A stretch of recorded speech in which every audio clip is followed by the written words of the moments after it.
ستاتا ہے چپ ہو جاؤ، جو ستاتا ہے چپ ہو جاؤ۔ اللہ کی قسم آپ ایسی طاقت بنو گے کہ پہاڑ بھی راستہ دیں گے۔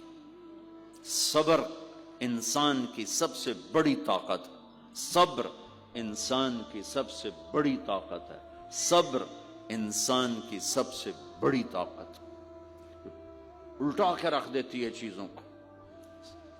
چپ رہنا سیکھ، خاموش رہنا سیکھ، درگزر کرنا سیکھ، تو آپ دیکھیں گے آپ کی زندگی میں کتنا حسن آتا ہے، کتنی زندگی میں مٹھاس پیدا ہوتی ہے۔ غصہ نکال دینا وقتی ایک راحت ہوتی ہے، اور پھر شرمندگی اور ندامت کے سوا کچھ نہیں ہوتا۔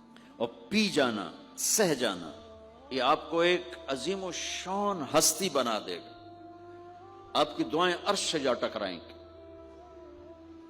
چپ رہنا ان بچوں کو سکھائیں، خاص طور پر اپنی بیٹیوں کو چپ رہنا سکھائیں کہ میں دکھ سے کہتا ہوں میرے دیس کا سسرالی معاشرہ ظالم ہے، ظالم ہے، ظالم ہے۔ اس میں نہ کوئی نمازی کی قید ہے، نہ بے نمازی کی، نہ دیندار کی، نہ بے دین کی، نہ کسی پردے والے گھر کی، نہ بے پرد گھر کی۔ سسرالی معاشرہ بہت ظالم ہے، بہت ظالم۔ جوائنٹ فیملی سسٹم عذاب بن چکا ہے، عذاب۔ پہلے ایک رحمت تھی یہ کہ سب کو اپنے حقوق حدود کا پتہ تھا، اب کسی کی زندگی میں دخل دینا یہ ہمارے اخلاق بن چکے ہیں، تو ہم اپنی زندگیوں کو خراب کر چکے، برباد کر چکے۔